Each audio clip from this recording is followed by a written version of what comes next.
Magandang araw mga kalapatids, Kuya Toy Bits, para magbigay ng update dito sa loop natin, dito sa probinsya. Ngayon, nagpa-release ako dahil hindi na ganong umuulan. At ito, pangatlong beses na grouping nila, pero ngayon, experience nila na may kasabay na iba. Titignan natin kung kompleto pa silang uuwi o mapapasama rin sa ibang grupo. So ito, papakita ko po sa inyo, nag-ranging eh. Pinakawalan ko sila. Napin natin, nawala eh. Sumama ron sa isang grupo. Pero ano, marunong na sila sa release door. Akit tayo mga kalapatids.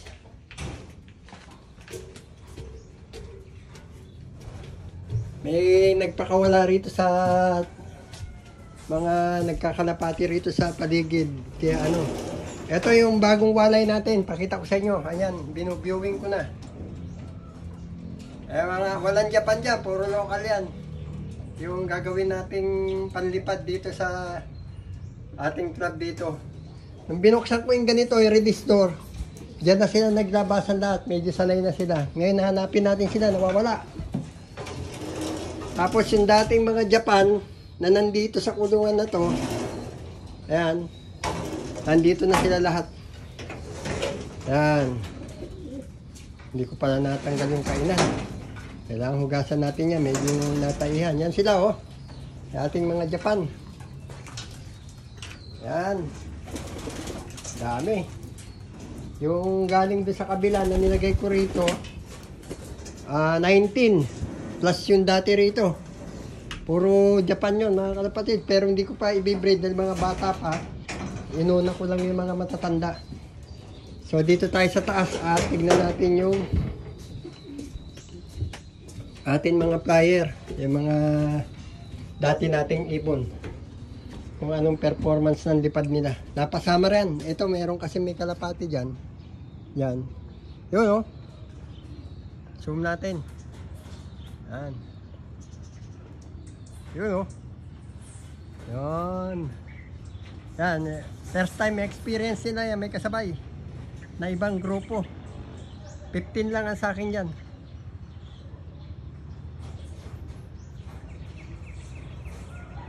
Ito ugali ng mga kalapati ko. Tatambayan ako. Ang gagawin ko, bubugawin ko uli.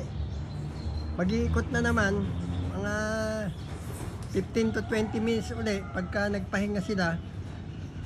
Yun, tsaka lang na-experience ko, tsaka lang sila papasok. Siguro, magiging magandang performance nila kung long distance. Yung papakawalan na rin sa mga club na nagte-training, maaaring hindi natatambay. Yan sila oh. Yan, yung iba dyan hindi sa akin. Ngayon yung mga hindi sa akin, kung mga tinanong ko ako nung bloodline ng mga nandito sa paligid ko, mga netoy-netoy lang daw, natututo ngayon lumipad na mataas.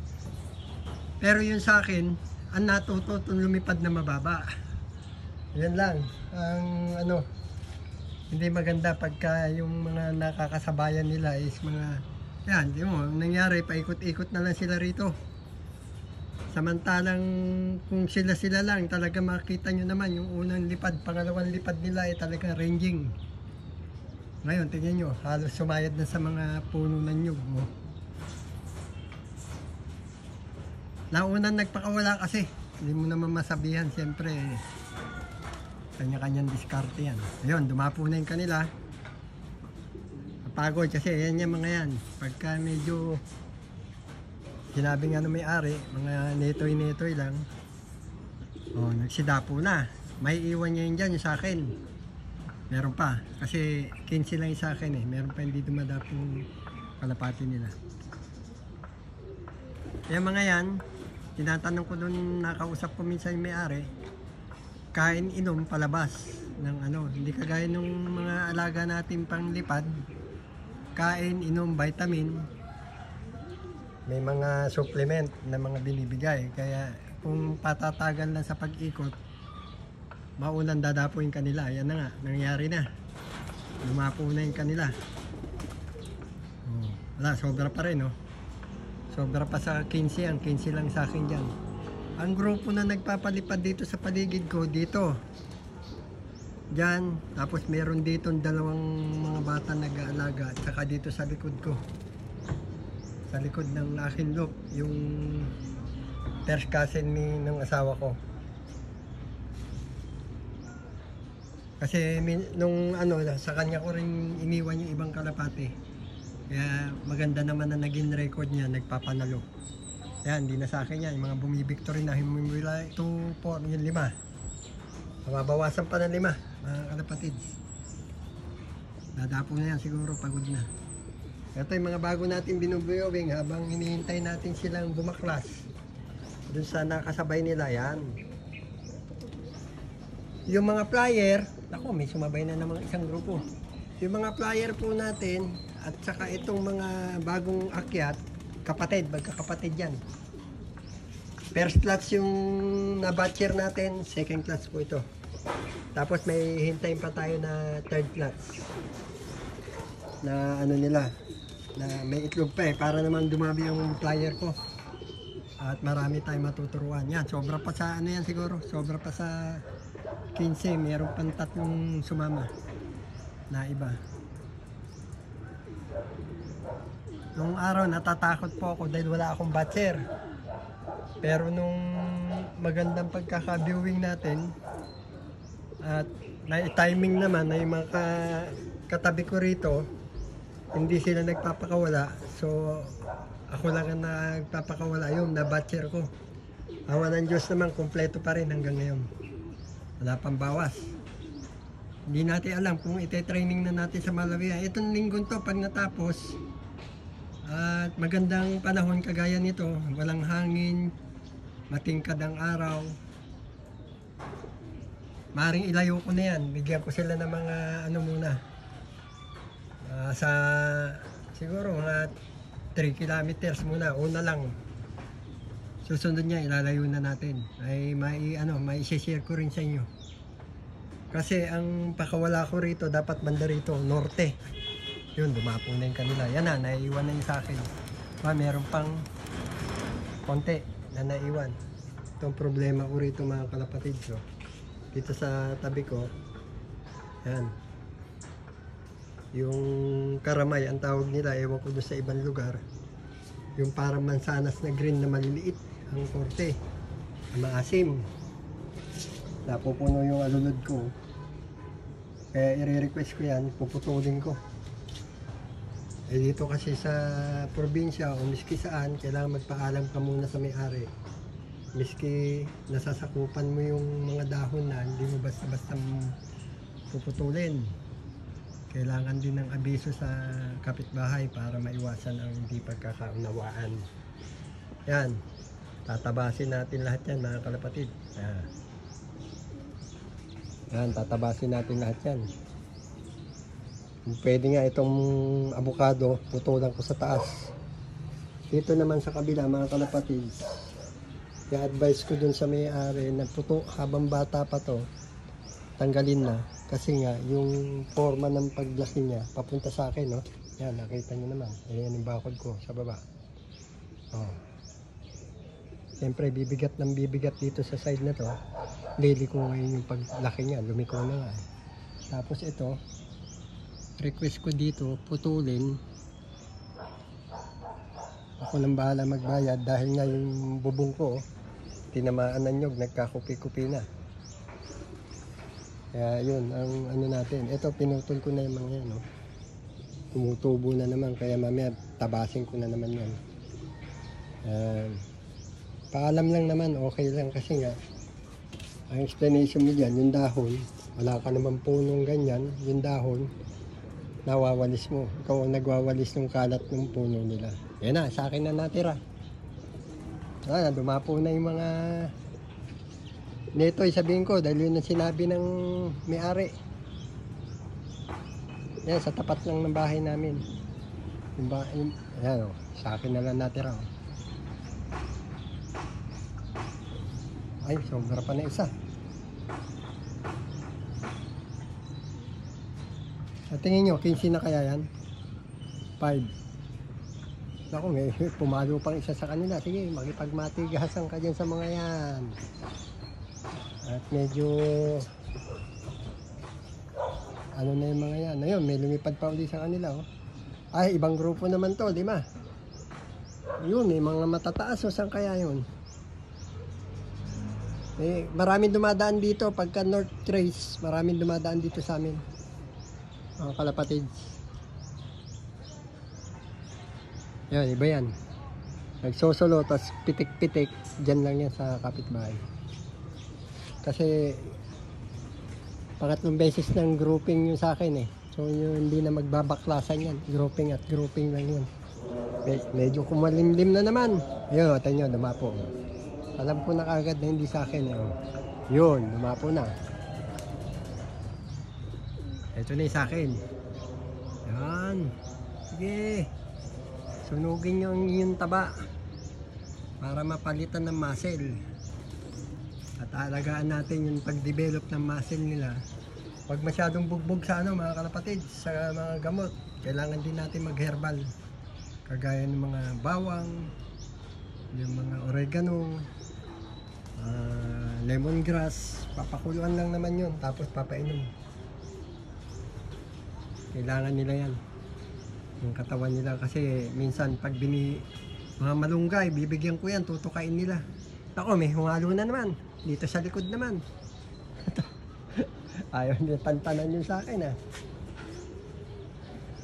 Kaya dito tayo para wag muna silang dumapo. Kasi eto, umpisa nung paikot ko, na-late na ako ng 5 minutes siguro bago ko inumpisan tong video. Yun, hindi sa akin yan, dalawang yan. Yung bumaklas na yan. Sumabay kayo dyan. Hingalin kayo. Ito ang sinasabi ko. Kailangan maalis na yan. Yan. Baka matuto pang dumapo Ito, lalagyan natin ng dumadapo sila rito, tumatambay sila rito. Mali. Dapat tong bubong na to, mga kalapatids, medyo itinirik ko pa ng konti. Disiplinahin na lang natin yung mga kalapati. Kaya pag dumadapo rito, pino-force fly ko mga kalapatids para pag napagod talagang dediretso na. Ayan ganyan Isang araw silang na Bartolina dahil nga halos 2 araw nag-uulan. Ganito rito sa lugar namin, bumagyo na mga sa ibang lugar, uulan lang dito pero hindi kami ganun tinatamaan ng bagyo, dadaan lang. Yun. Yan, unang flyer. Nandito ako, hindi kayo makakadapo.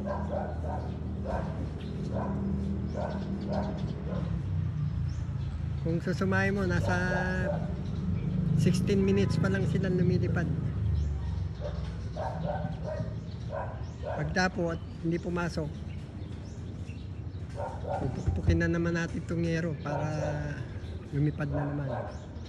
Ayan ang tinitraining ko sa kanila para pag napagod, kasi naobserbahan ko pag napagod, diretso dapo rito sa ating landing board. Pero yung landing board na yan, duduktungan ko pa yan, itatapat ko na ron sa pinaka viewing.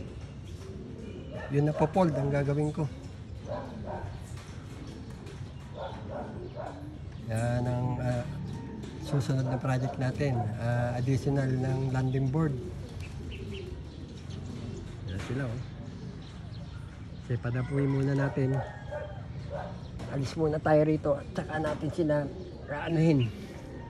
bubugawin, pagpahingayin natin ng konti. Bali 15 minutes pa lang sila naglilipad and 59 seconds, bali 16 minutes.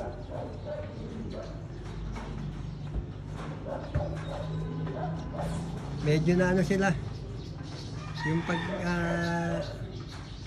hindi paglipad ng 2 araw, hindi pinalabas lang yan, nag-uulan yan. Dapo na ito yung pag-alis natin dito, dadapo. Babaan tayo mga kalapatid para makita natin. Dapat po mapahatid na rito yung mga patuka na pang breeder mix, kasi rito meron tayong breeder mix dito pero maraming waste, marami silang tinatapon.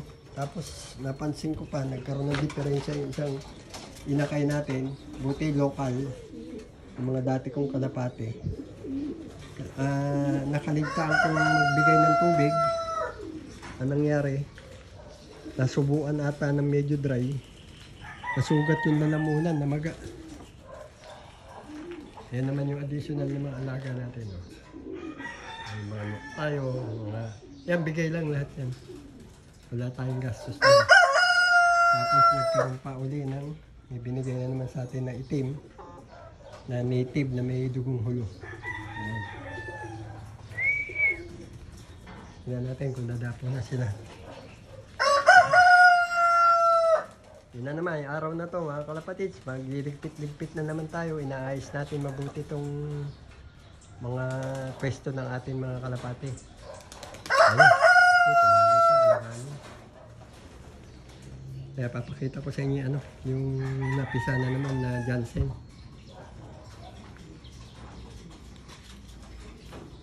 Susunod na itong isa. Habang hinihintay natin bumaba. Maga-maga ngayon, hindi pa tayo nakapaglinis. Kasi namasyal tayo sa farm ng umaga. Ayan, yung napisang Jansen. Pares blue bar. Kita nyo, neto yung itsura. Kasi nga, ano na yan. Pangatlong balik doon sa pinagkunan ko ng itlog. Ayan. Ito na susunod. Meron na naman tayong susunod. Papansin nyo kagad ang healthy na ibon pag ganito pong bitak ng shell. Ayan, buo. Saka ito, nagulat ako. Magkasunod na araw yung itlog pero sabay na pisa. Ito yung susunod. Ayan. Mga Jansen natin pair, mga pure. Morris Gordon, malaki na. Ito naman susunod na pipisa ng Morris Gordon. Sana dalawa uli. Para makapag second clutch na tayo. Next month, pwede na tayo mag-release ng mga Japan line, ang Kuya Toy Beach line. Meron din tayo ng itlog na auto winner. Pero ano to? Parang hindi pa marunong hindi ko alam kung bakit. At least ulit na lang yan. Kung sakaling hindi mapisa. Ito naman, Nakamura line. Yan. Yung cock, Nakamura line. Yung hen, JMT. Ang singsing nitong JMT na to, naka PHA siya, na original ring ng PHA. Yan. Bali cross to. Ito, tetestingin kong panlipad yung magiging anak niyan kung anong resulta. Abangan nyo mga kalapatid. Ito naman ito, kulungan ng Louis Opel to. Ang tagal mangitlog, inakit ko muna. Ito si Jansen Relax na nabili ko na-avail ko sa Maynila nung nasa Japan pa ako. At yung pares niya 2 times apari ng pinsang ko na player MMFC ang singsing 2 times apari. Ito naman ang original na Louis Opel. Yan. Louis Opel na brown. Pinaris na brown bar. Pinarisan natin ng blue bar. Yung isa yan, hindi pa nangingitlog. Checkered white flight at saka blue bar na Louis Opel. Ito, mga third clutch. Yan, yung mga dati kong kalapate, mga third clutch. Ito, pag nakita kong tutukuhan na mamaya yan, sasampa ko na yan. Yan, tingnan natin kung dumapo na sila. Bali, 20 minutes and 27 seconds. Naku, meron pang dalawang sumabay, kaya ayaw pa nila bumaba.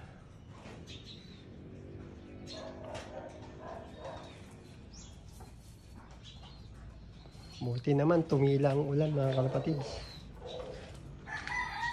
May dalawang umiwalay. Hindi sa akin yan, iba yan. Hindi na maghihiwa-hiwalay ito mga kalapatid sa ating fryer. May dalawa oh. Ano kaya yun? Yan. Dami na ng ating Japan line. Yan. Ano sila? Mga Japan line mga kalapatid. So, 21 minutes and 32 seconds. Na silang lumilipad. Ayaw pa dumapo.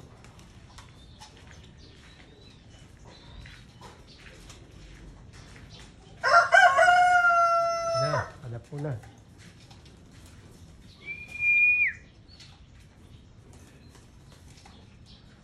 Okay, yung viewing natin ay ginawa natin 360 na viewing. Oh. Tapos dudukto natin ng landing board para hindi sila nailang. Ayan oh. Konting ayos pa. Tapos pagka na-repair na lahat, pinturahan na natin to. Para maganda naman tignan. Tsaka makabisado nila yung ano yun. Lumako na. Nauna yung puti. Ano yan? GMT line na gray cell. Umaanak ng puti. Lahat naman nung panlipad natin, may cross ng GMT.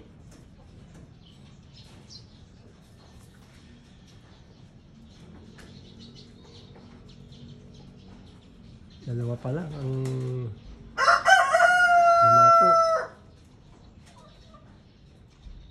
Yan sinasabi ko, nasanay sila dyan. Kaya mamaya yan, papaluin ulit natin yung bubong. Para mapagod sila at dumiretso sa baba. Sus, nangangawit na ako mga kalapatids. At least, yung iba lumilipad pa ng 23 minutes and 20 seconds. So hanggang dito na lang mga kalapatids. Dito ko na tatapusin tong update ko po sa inyo sa araw na to. Like, share, and subscribe na lang po para kay Kuya Toy Bits. Maraming po salamat. Arigato po, salamat. Bye.